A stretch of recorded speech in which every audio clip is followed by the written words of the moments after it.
دا ورور سوال کړی دی او دا ډېر ناشنا سوال دی. دا اوس سوال دی ورور کړی دی، وایي دا خبره موږ د علماو نه اورېدلې چې حدیث کې دا راځي چې څوک د الله دپاره څه پرېږدي الله وله د هغې نه غوره ورکوي. اوس دې کې دوه سواله دي. یو سوال دا دی چې الله وله د ده چې څه شی پرېښودو الله وله د دغه جنس نه بل څه شی ورکوي، او دویم دا چې دله دا د دې نه غوره دا په دنیا کې به وله ورکوي که په آخرت کې به وله ورکوي. او سوال دلالت د سائل په دماغو باندې کوي، همیشه دا یاد ساتئ. سوال دلالت د سائل په ذهن په دماغو او په پوهه باندې کوي. څنګه چې د سړي پوهه یې څومره پوهه یې دومره ده سوالي. نو دا سوال چې چا کړی دی نو معنی ده چې دې خبرې ته سوچ دی او دې ته توجه ده. او د دین په باره کې پوښتنې هغه څوک ډېر کوي چې د چا د دین سره شوق کي. او ځکه عبدالله بن عباس رضی الله عنهما نه چې چا به تپوس وکړي چې له دومره علم تا څنګه زده کړی، نو هغه به ویوي بقلب عقول، ځکه چې زما سره داسې زړه دی چې ما پرې سوچ کړی دی. او دریم دا چې ولسان سؤول، او ما سره داسې ژبه دی چې هغه تپوس ډېر کوي. نو دوه خبرې دي ورسره، یو تپوس ډېر کوي، بل هرې خبرې ته سوچ کوي، زړه یې بیداره ده. او زه اکثر وایم په درسونو کې هم عام ملګرو ته هم چې کم سړی تپوسونه نه کوي نو خفه کېږي به نه، خو غالب ګمان دی چې دی سره پوه هم نه دی غریب. ځکه چې تپوسونه ډېر هغه اشکال هغه چا ته راواقع کېږي او تپوسونه د هغه چا ذهن کې ډېر راځي چې هغه ستا په دې خبره پوه شوی. نو هغه چې پوه شي نو د هغې نه بعد وایي که داسې وشي او که داسې وشي. دا که داسې وشي او که داسې وشي دا ذهن ته هله راځي چې ته په هغه اولنۍ باندې پوه شوی. نو چې په سر د پاسه دې تېرېږي دی وایي که داسې وشي او که دغه وشي زما پیسه ما ته نه دا یادېږي ده به ته هغه یادېږي. تپوسونه کول دا نښه د دي چې دا سړی شوق لري د پوهې، او بل دا چې دا سړی پوهېږي په خبره. او دا ورکړه د الله دی چې چا ته یې ورکړي، یعنې دا خاص د الله رحم او کرم چې د چا د دین سره شوق پیدا شي او لټون کوي او تپوس کوي او هرې خبرې ته سوچي چې دا داسې ولي دا داسې ولي. او علم په دې طریقې سره زده کېږي. علم نه څوک د مور په خېټه کې زده کولی شي، او نه علم داسې زده کولی شي چې جبریل علیه السلام به راځي، او نه علم صرف د دې نه زده کېږي چې ته بیان اورې د یو مولوي صاحب او خبره ختمه شوه یا کتاب ګورې او قصه ختمه شوه. نه، علم په دې زده کېږي چې ته د علماو نه تپوسونه وکړي.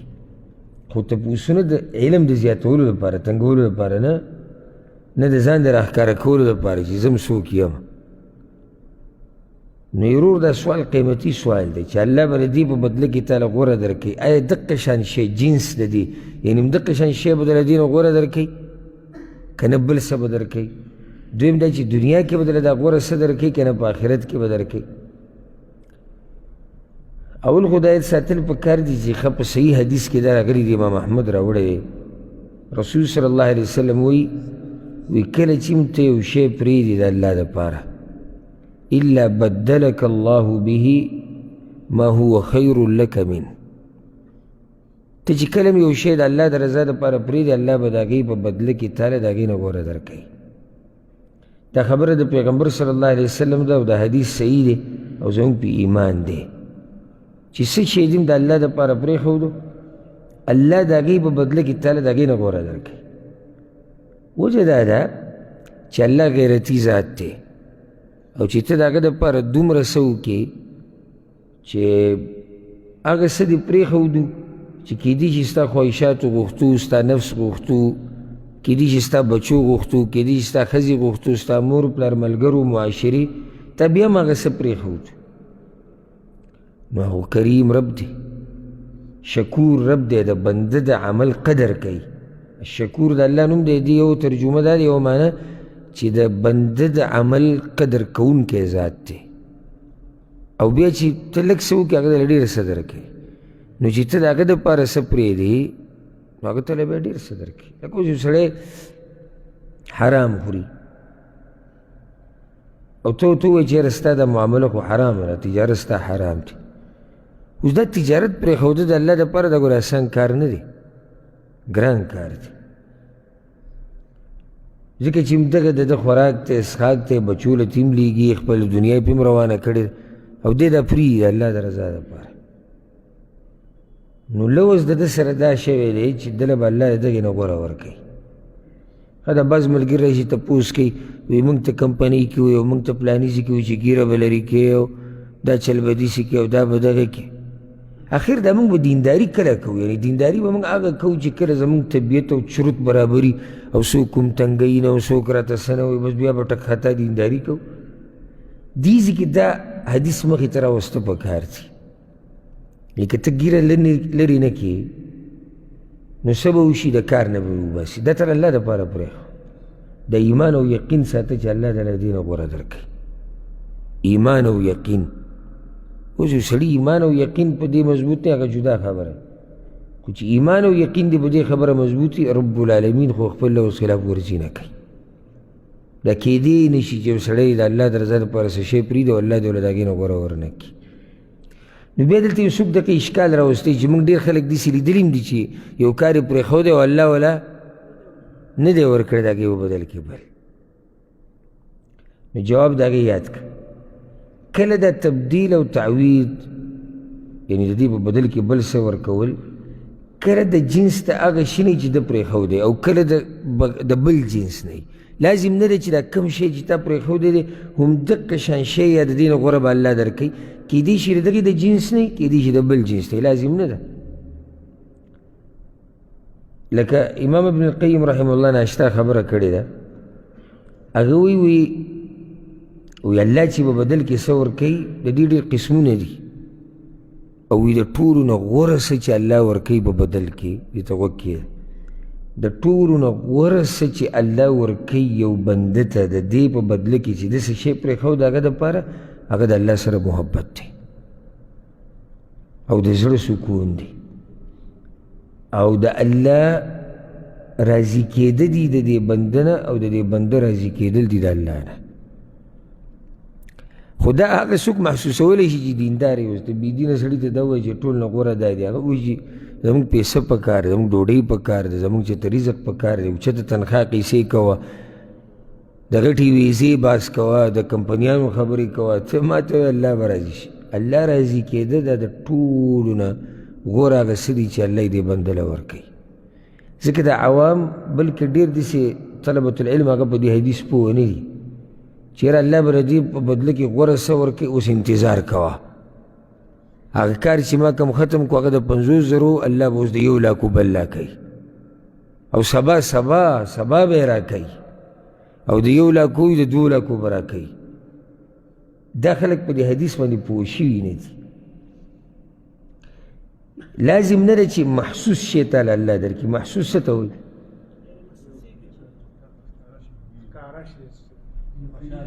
څه شی محسوسېږي څه شی محسوسېږي څه شی محسوس څه ته وایي څه شی محسوسېږي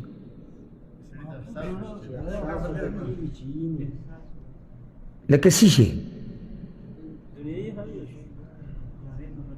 څه شی هغه پرېښی و هغه په بدله کې هغه لپاره یاره تاسو الله پلاني له یو محسوس شی ورکو محسوس څه ته وایي څنګه محسوسېږي څنګه ښکاره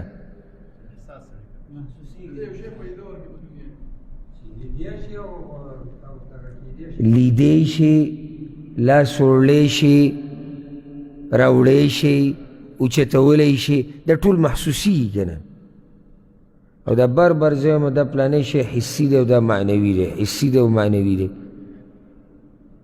بعض خبرې داسې چې هغه واضح د هغې وضاحت ته ضرورت نه لري محسوس شی یعنی محسوسولی شم زه بین شتي یا بین محسوسوم یا ورسره بدن لګي لاس ورسره لګي یا په سترګو لیدی کېږي دا محسوسول دي که نه لازم نه دی چې الله به تعالی په بدل کې محسوس شی درکړي لکه مال وغیره کېدی شي الله دله معنوي شی درکړي معنوي څه مطلب دی نه محسوسېږي لکه الله دله د ایمان اوچته مرتبه درکړه